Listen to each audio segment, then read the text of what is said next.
4-5 दिवसा गणपती आले, वर्गणीच काय आपलं? तेच बघतोय. हे काय सगळीकडे येणच लिहिलंय, कोण पैसेच देत नाही. 250, 100 पैसे द्या. अरे आता आपल्या कोपरावाला पांढरप्रीवाला आहे, त्याकडे गेलतो तो म्हणलं मी देणारच नाही. आपल्या मंडळाने किती मदत केली त्याला. आता चला जाऊ त्याकडे. पट्टी देऊ. आधी बघू तर किती झाले. काय 25-30 हजार रुपये झाले असते. ह्याच्यात काय होणार आहे तेव्हा? राडा करायचा, राडा पैसे जमा करायचे. चला जाऊ त्याकडनं पैसे घ्यायला. भावाले आपले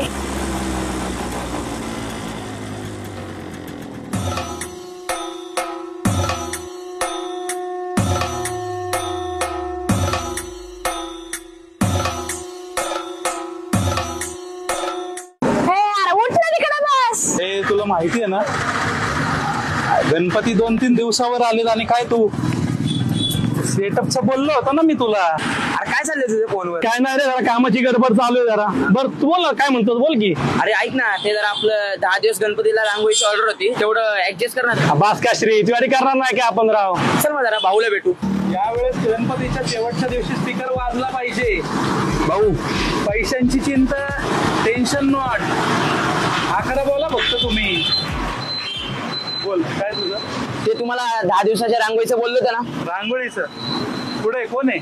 मी क्या भाऊ. नमस्कार सर. हा माझा मित्र आहे. हा चांगली काढाल रांगोळी. तर आपण 10 दिवसाचं काम ह्याला द्यायचं का? हा देऊ की. किती पैसे होईल? बाहेरच्यांकडनं आपण 2000 घेतो, पण तुमच्याकडनं आम्ही 1000 रुपये घेऊ. त्याच्यामध्ये डिझाईन, रांगोळी मटेरियल, कलर हे सगळं आपल्याकडे असणार आहे. श्री बोलला ना तर करणार ना आपण 1000 रुपयामध्ये. मग ऐक ना, मी तुला काय सांगतो, 1000 रुपये नाही, 500 रुपयात कर. 1 दिवसाचं काम नाही, 10 दिवसाचं काम तुला देतोय भाऊ. अहो एवढ्या कमी मध्ये शक्य नाही हो. अहो रांगोळीचं मटेरियल, येणं जाणं हे सगळं माझ्याकडे असणार आहे ना. अरे रांगोळीला असं किती लागतं तेव्हा? 100 रुपयाची रांगोळी आणि 100 रुपयाचा कलर झालं ना. आणि वर्षभर तुम्ही असं काय करता रे वेगळं? वर्षभर डिझाईन फिरवतात आणि कलर फक्त मारता तुम्ही. काय अजून वेगळं आहे तेव्हा? चला येतो मी, माफ करा. या जगात कलेला किंमत नाहीये, खरंय. लक्षात ठेव, तुझ्यासारखे आले खुले गेले, कळलं का? हा बोल रे. काय एवढं? कोणतं? अहो ते दुसऱ्या मंडळात 2000 रुपये सांगितले, शिवाय ते मंडळाकडून सगळं मटेरियल आहे. आता फक्त येऊन काढून जाणार आहे. हा परवड होता ना 1000 रुपयामध्ये. घेणार बोलून त्याला, यायचं का बोलवायचं का?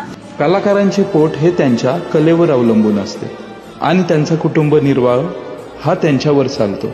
म्हणून अवाढव्य खर्च न करता कलाकारांच्या पाठीशी उभे राहू व त्यांच्या कलेला लोकांपर्यंत पोहोचू. धन्यवाद.